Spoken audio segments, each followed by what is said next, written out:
Well, good morning. We'll go ahead and get started. Today we're going to have a board staff. We'll start with Greg Edwards, Catch Des Moines annual update to the board. And this is your, this is going to be your final round. My grand finale. Your grand finale. Swing for the fence, Greg. Can I cuss and do all that kind of stuff? Yeah, whatever. Oh, excuse me. Staff says you strike that from the record, please. Staff says you can take a liberal approach today. Thank you. Well, thank you, and good morning, Board of Supervisors. Our pleasure to present to you our annual report, and it's been a pleasure to serve you all for the last 25 years. In about an hour and a half, we're going to press release. I think there's probably some meeting room if they would anything, but would like to introduce you to my next CEO, is a longtime Ankeny resident. She's been with us for 17 years, and we did a national search, and she came out on top. So you're in great hands, and we'll continue our mission as well. Just to kind of do for you all. Our budget expense will show that the majority of our dollars should be spent. 85% of our depend on sales, marketing, and our sports efforts, with 15% just spent on the administrative side of things. So we're very proud of those numbers. Upcoming major events. Did I skip a slide here? Okay. Upcoming major events. You can see this, and we also trying to put a handout in front of you too with a little more detailed slide in there of the upcoming events for this year. But you can see stuff yet to come. Obviously this week, a big week with Principal Charity Classic. Also, don't forget Soapbox Derby. The Red Bull Soapbox Derby will be here on Saturday up at the Capitol. Great event. If you've caught any of that, it's been televised on TV. It's some crazy stuff. So if you're not doing anything Saturday morning, head up to the Capitol and check that out. You've also got World Pork Expo, obviously following that. We have National Junior High School Rodeo Championships here in the end of June. Busy summer. July will be hopefully a record month too, as we bring in 12 to 14,000 seniors for the National Senior Games, 11-day event that will utilize 26 different venues across the metro. Really excited to host that for the first time ever. And you can see the other stuff happening. Obviously, NASCAR is going to be back, IndyCar, and those races at Newton do affect us very heavily here in the metro as well. Year in review, so this past year we serviced and or touched 393 different conventions, sporting events, etc. 261 of those were because of our results, really taking them from the first sales solicitation and booking them and bringing them here to the metro, and then 300 new conventions and sporting events are booked for future years. Hilton Downtown, which I know you have a big factor in that. We sent them 224 different leads. 60 of those events were actually held there, and 46 new events have been booked at the Hilton for future years. In the Iowa Event Center, and I think Chris Conley has told you in the past the impact that we have on their facility. 94 leads went to them, 72 different events were held, and 42 future events have been booked at this point as well. Mark is also here with us, who's our VP of Marketing, as well as Shannon Winters, who's our VP of Finance. But Brock's team does a great job in marketing the metro area. This kind of shows you where the marketing spends go, where the mix is, from traditional TV to social media, and all the different avenues that we utilize for the marketing. This chart here is my last EKG that I had last week. This chart here will show you difference in dating back pre-COVID is the blue line. This is transient and leisure room nights chart and showing you really how, and the red line is current last year results, and you see how much we've increased our transient and leisure marketing, or leisure business coming into the metro area dramatically, really, and that's been a lifesaver. Really, even today, as we still see business travel not quite back to where it was, if you look at day occupancies, midweek occupancies, compared to weekend. Weekend is really our highlight because of all the leisure stuff that's bringing in. We'll close here with a quick video. Quick, it's about 5 minutes long.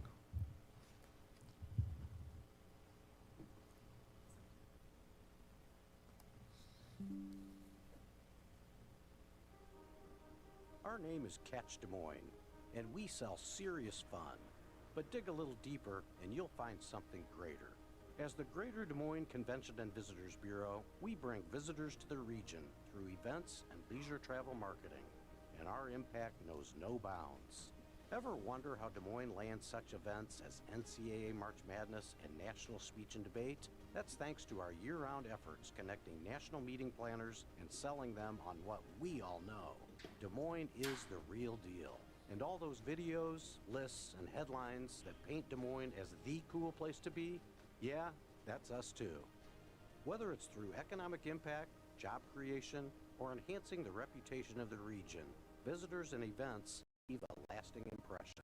Most major leagues in the country have a CVB. If we want to compete for these big events, we have to have a CVB out there telling our story and telling everybody about all the great things that our region has to offer. I can tell you from experience that people select venues and destinations based on trusting who they're going to work with and having that credibility. Catch Des Moines does an amazing job of building that trust on behalf of Greater Des Moines, and that is key to the success of our region. Catch Des Moines is such an important partner at the Iowa Event Center in what we do and the business we do. There's so many events, from sporting events to conventions and conferences. Catch Des Moines has a hand in just about everything. People focus on NCAA basketball and some of the bigger sporting events, but there's so many smaller regional and local meetings that take place in the event center. People are staying overnight in hotels, they're going to the bars and restaurants. It's a huge economic piece to the region. Catch Des Moines brings in large groups throughout the year, that's great, but it's really the 100 to 500 person groups every week throughout the year that sustains air service. So it's not just all locals that are leaving the airport and coming back. We need people continually coming into Des Moines. When the visitors all come to town, that helps support all these businesses that create that vibrant social scene. Catch Des Moines helps small businesses by just getting the word out. With the help of their social media, their marketing programs, Catch Des Moines makes sure that everyone knows that we exist. And telling my story about why this bakery matters, not just to me, but also to the community. Catch Des Moines is our biggest cheerleader to make sure we don't remain a best-kept secret. And while we like to shout about our local businesses, our sports scene has been making plenty of noise too. In 2022, the youth sports industry was estimated at almost $40 billion. They expect that number to grow to almost $60 billion by 2030. Our region is growing tremendously, and it's really turned into a sports mecca. It's because of Catch and their connections that we're able to attract these tournaments and bring tourism into West Des Moines and the surrounding communities. And it's not just sports where we provide an assist.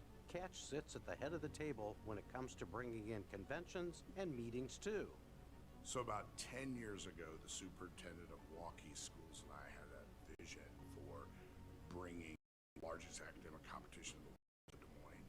And the first thing I did was call Catch Des Moines because I knew that our Visitors Bureau knew exactly what it would take to bring a high school event like ours to the city. Many visitor bureaus play the role of being the bridge between the city and the organization and the event. What Catch understands is that you have to be more than the bridge. You have to be the vehicle and the fuel to help that organization maximize its mission while they're in the city. There's a ton of economic benefit that happens when thousands of people over a long period of time come to the city. They also have an opportunity to see all kinds of parts of the city. Visiting the amusement park at Adventureland, going to watch Hamilton at the Civic Center, eating at our incredible restaurants. Catch Des Moines understands that when you bring 7,000 future leaders to Des Moines, Iowa, that will have a reciprocal benefit in the future because those individuals will fall in love with this city. They will come back and be a part of this city and this culture, and someday they might call themselves Iowans. If you build a place where people want to visit, you'll build a place where people want to live. If you build a place where people want to live, you'll build a place where people want to work. If you build a place where people want to work, you'll build a place where business needs to be. If you build a place where business has to be, you'll build a place where people have to visit. Our impact is greater. Because in Des Moines, Only the S's. Are silent.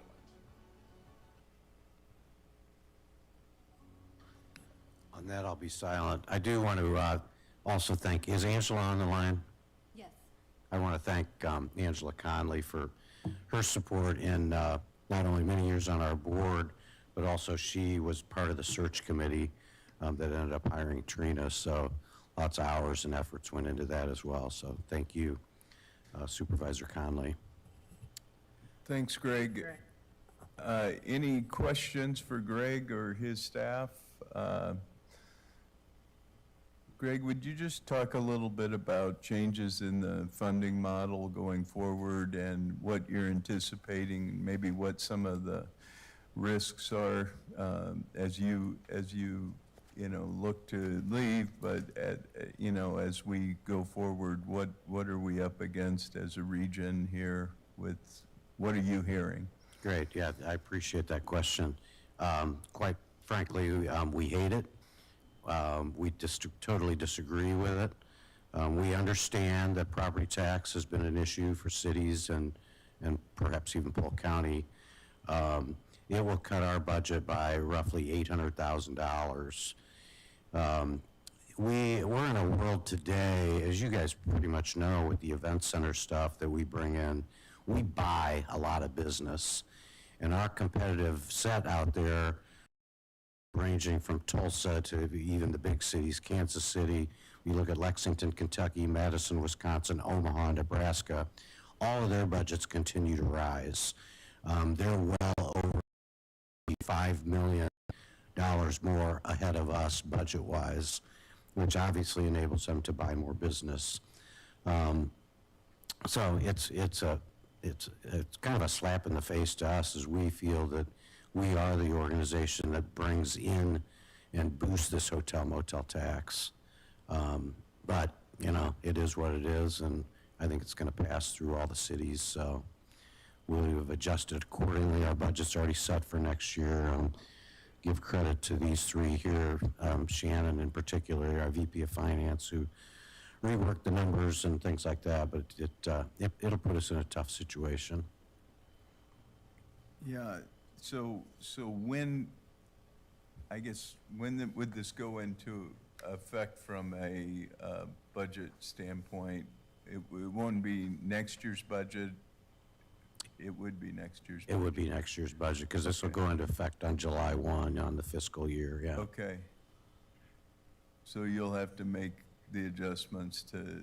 We've already made them, yeah. Okay. Yeah, for next year's budget. Oh, yeah. And a lot of this, what this means is we have to go out and try to raise more funding when all of these organizations come, whether it's, Junior Olympics or NCAA or whatever it may be. Now we have to figure out how we get more money in for bids. Exactly, yeah, thank you. In one of the handouts that we've given you, we gave you 3 different handouts, so one of them is specifically about national speech and debate, which I totally should have mentioned. That is a huge undertaking that will be back with us in June of this year. But it'll really show you the total breakdowns of all the different communities throughout the metro and the impact that had on hotel rooms and the occupancies and average daily rates and all that great stuff. So it's just a small example of what these large things do bring in. Anything else? Do you want to say anything, anybody? That's what I was going to ask. If you wanted to step up and say some of what your vision is, or just introduce yourself. Since Yeah, Trina. You're new, and we Hi, have an guys. hour left of knowledge before the rest of the world. Thank you. Trina Flack, I feel like I've met most everyone with. I've been the vice president of sales for, I don't know, since 2019, been with Catch Des Moines for 17 years and kind of worked my way up. So really lead the sales and event experience teams to drive new business to the Metro and take really good care of the groups that are here. And as Greg touched on, we're fighting an uphill battle as we look at funding. But I'm really proud of the work that the team and the organization has done to bring future events. You know, we're constantly looking 3, 4, 5 years ahead. So that $800,000 that we're talking about next year, I don't know that we'll see the true impact next year. We're gonna see it in that 3 years, 5 years to come on what we have to say no to, what we can't bid on. And just kind of see that trickle down effect, right? What are we not able to attend next year that would have looked at future business? And Angela's right, we're gonna have to get creative and look at additional funding. We tried to get Tourism Improvement District passed at the state level, which is an assessment, it's a voluntary assessment on hotel rooms. It didn't pass at the state level this past year. We'll look at it again next year. And just see what else we can do as a region to boost those numbers. But we'll work hard, and I believe in this team and in this community to rally together and figure it all out as a whole too. Any specific questions for me? Okay. We appreciate your support. I mean, everything that you put into the Hilton and the Iowa Event Center, it's a huge driver of what we do.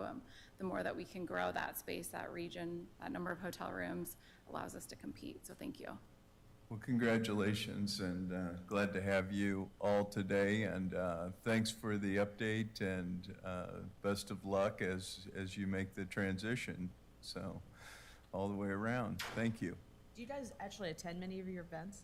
I was just, you go down there? I mean, I'm personally, my son will be one of the judges for the national debate, and so I'm looking forward to seeing what they're bringing. I know next year they're bringing the national mock trial, so.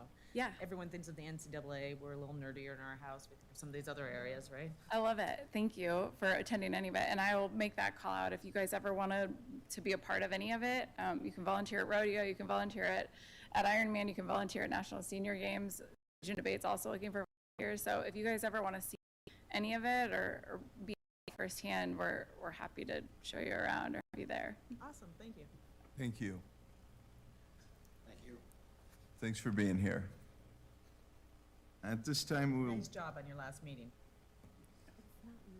we'll recognize Taylor Vanderkrol, who's going to cover the Employee Suggestion Pilot Program.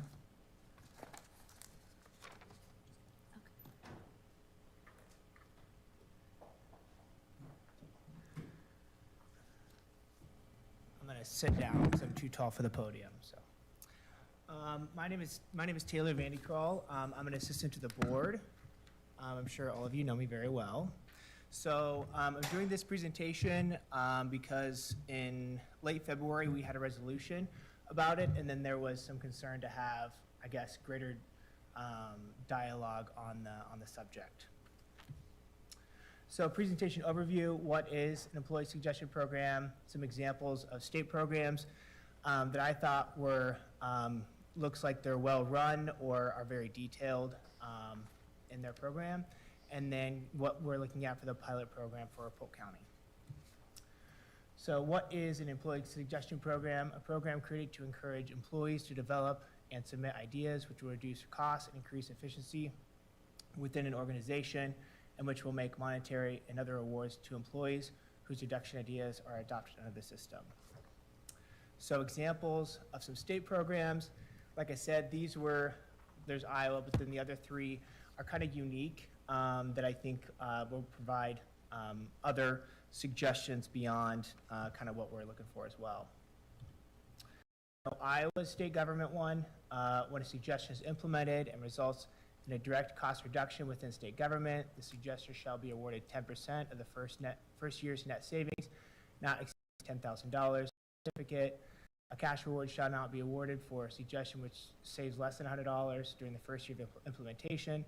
The agency head shall approve all all awards and determine the amount to be awarded. Appeals of award amounts shall be submitted to the director whose decision is final.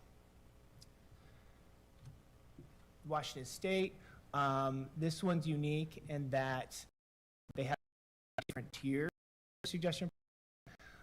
First one is just a generic one that most states, counties, and cities have, where employees receive up to 10% of the total first year net savings or revenue with a maximum award of $10,000. And then there's some other ones where there's like a team incentive program, as well as ones where you can't really identify the savings, or you just want to give recognition internally, and that's up to $200. So it's kind of a smaller piece of the bucket. So on their website, they provided 3 different examples. The first bullet is kind of the generic one, and that example, it saved over $225,000 a year for the state, and then that employee got $10,000 for their idea. The second bullet is the teamwork incentive program. So a group of employees came together with an idea.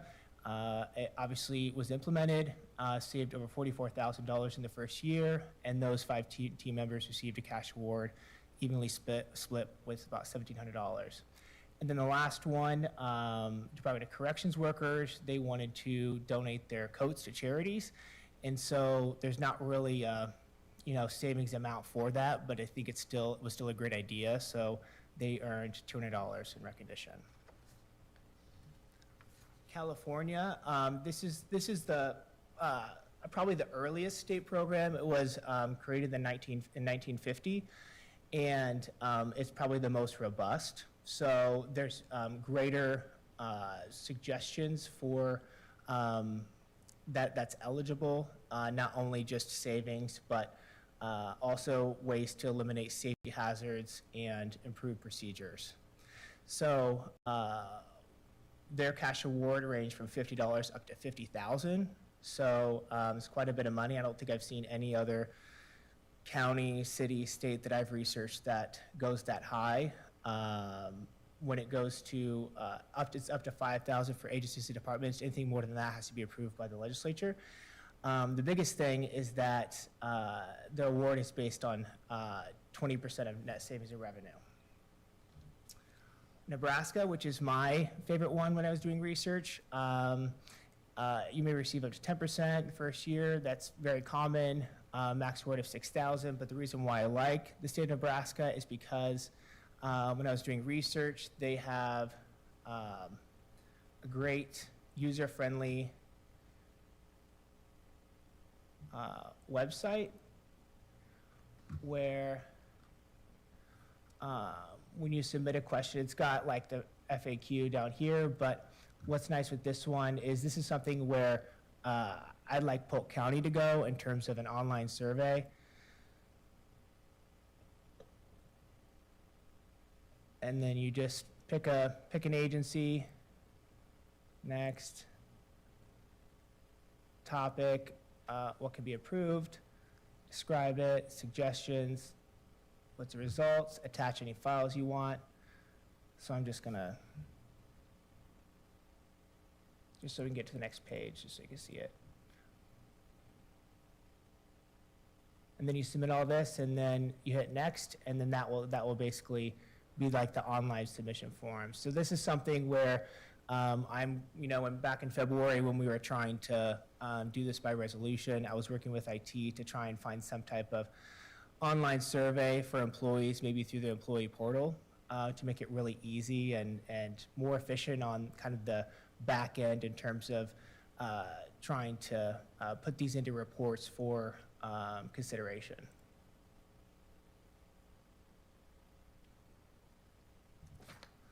Okay, Polk County Employee Suggestion Program. Kudos to our communications team. Back in February, they helped create this cool logo. So if we do something, that's the logo we'll use. What is the pilot program? The submission process, how the employees will be recognized, and then the suggestion program board, and then the timeline and rollout. This program will allow employees or a group of employees, excluding those in managerial or supervisory status, to submit questions that would save Polk County government money. If the suggestion is formally adopted, the employee would receive a cash incentive equal to 10% of the savings of the first fiscal year, up to $5,000. When looking at the parameters, I would say the vast majority of programs that I've researched, 10% was pretty much the standard. And then it kind of significantly varied based on the size of the state or the city or the county in terms of how much they would receive in a cash reward, and 5,000 seemed about the right amount for a county. The submission process, it would just be an online form of some kind or a survey, finding contact information, which department's affected, along with their suggested anticipated savings. The submissions would be gathered by a board staff employee, presumably me, and build a monthly report to submit to an employee suggestion program board. The report would initially only include suggestions and savings, so that way there's some type of anonymity while they're reviewing the savings, the ideas. Recognition, formally adopted, employees will receive a monetary incentive, a check, a certificate, and recognition in an upcoming Board of Supervisors meeting, included in the Polk Future, which is a employee newsletter once a month. And then I would probably have this done quarterly.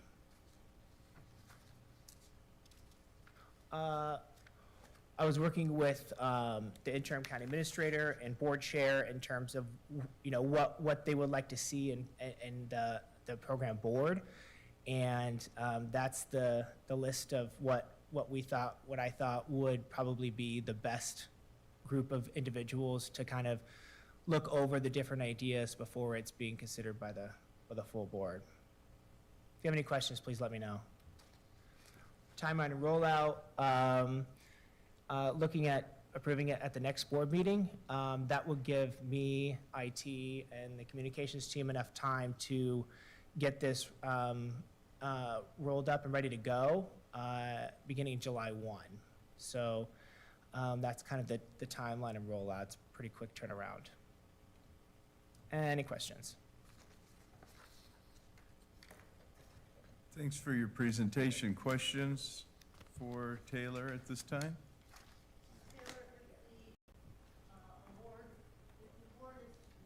Made based on 10% if it's a savings situation. Is it a forecasted saving, or does a year have to pass for the savings to be realized before the employee is awarded? I think that's it. It can go both ways, but I think some of the programs do say wait until we get the actual savings over the first fiscal year, and then they'll get the reward after that fiscal year So ends. it would be actual, not forecasted. Yeah. Thank you. I had a follow-up onto that. So when you say a year, it's a fiscal year, but what if you start mid-year? I mean, I wasn't sure how you were determining Yeah, a year. I guess that will probably be determined. I don't really know for sure how you would categorize, because if you start this fiscal year, they're not going to get anything for more than a year, unless it's realized pretty quickly, unless they start the suggestion pretty quickly in the process. It's a good question. Yeah, Mary? Do you want to come to the podium so they can hear you? Sorry.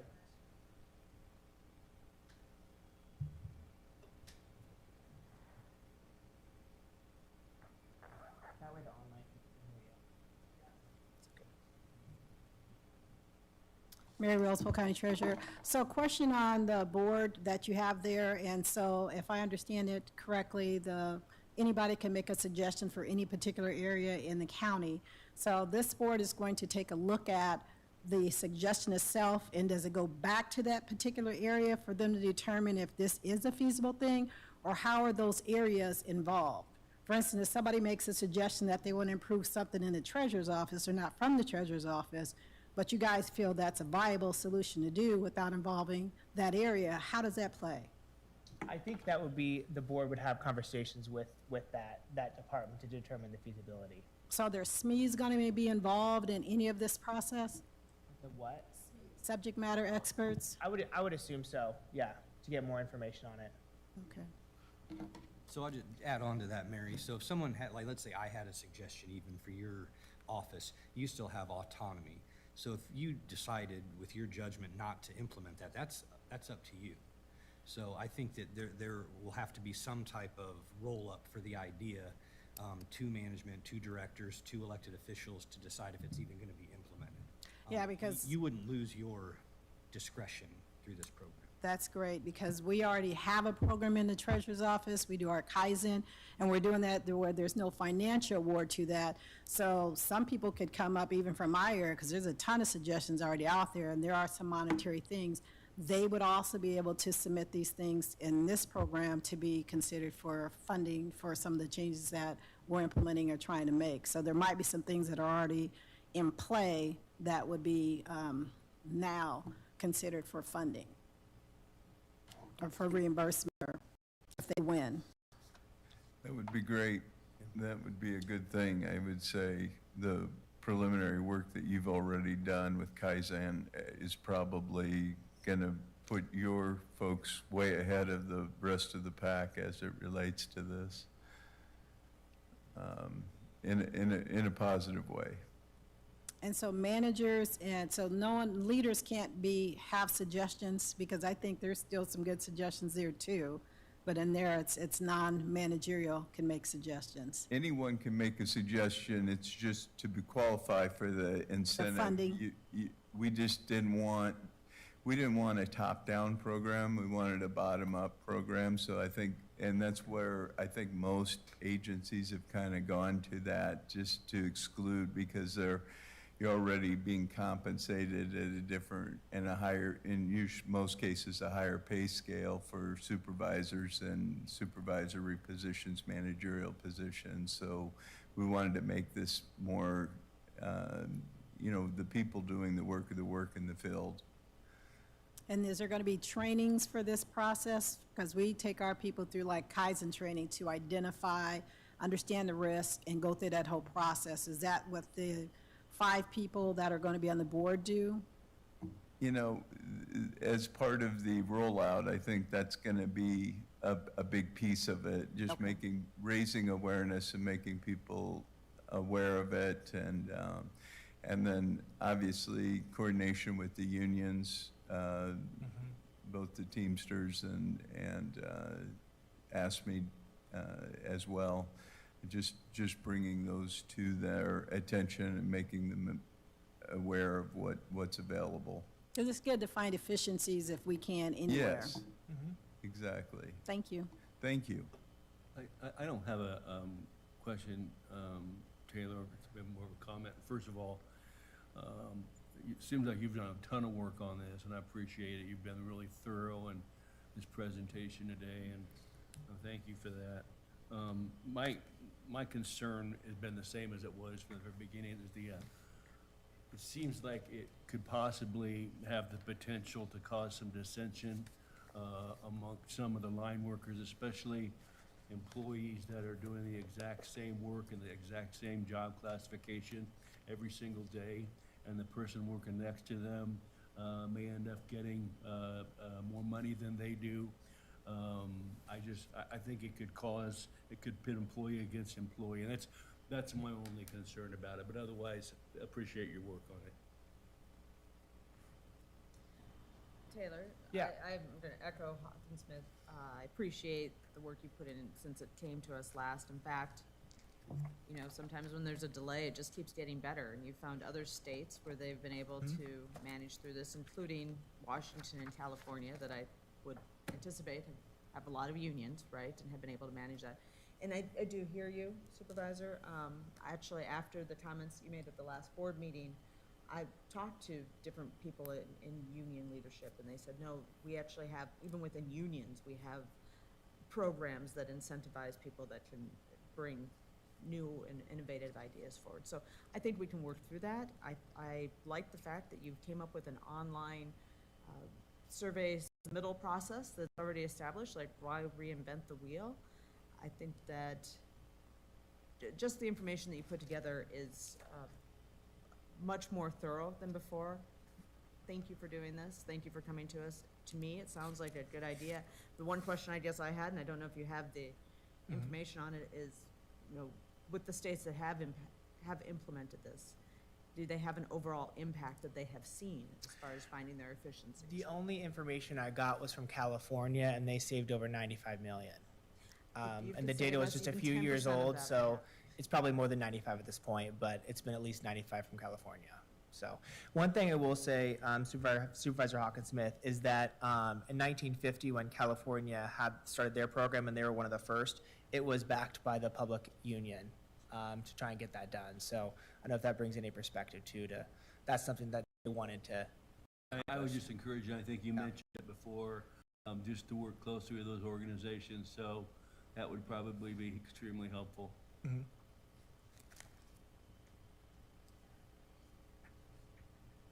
Dominic?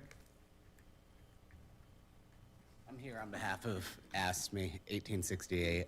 Matt had Taylor, or Supervisor McCoy had Taylor, send the document to Don Keano, who's in Mexico right now, so he couldn't be here.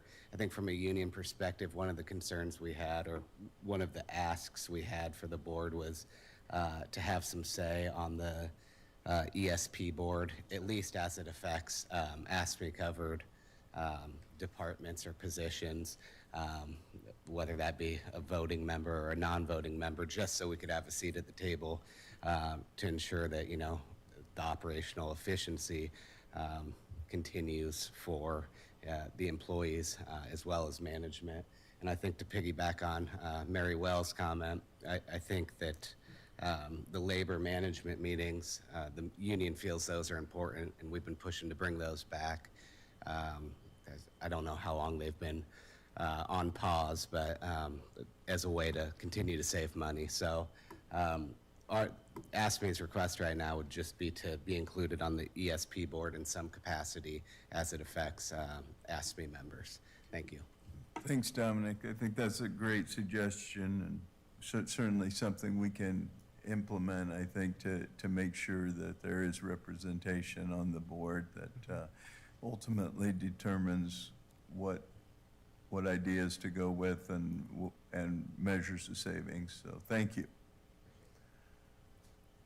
Any other questions for Taylor at this time? I think we'll take those suggestions under consideration before we draft any resolutions and try to make sure we implement those. And so that is all we have for today. Thank you all for your attendance, and Taylor, thanks for your presentation.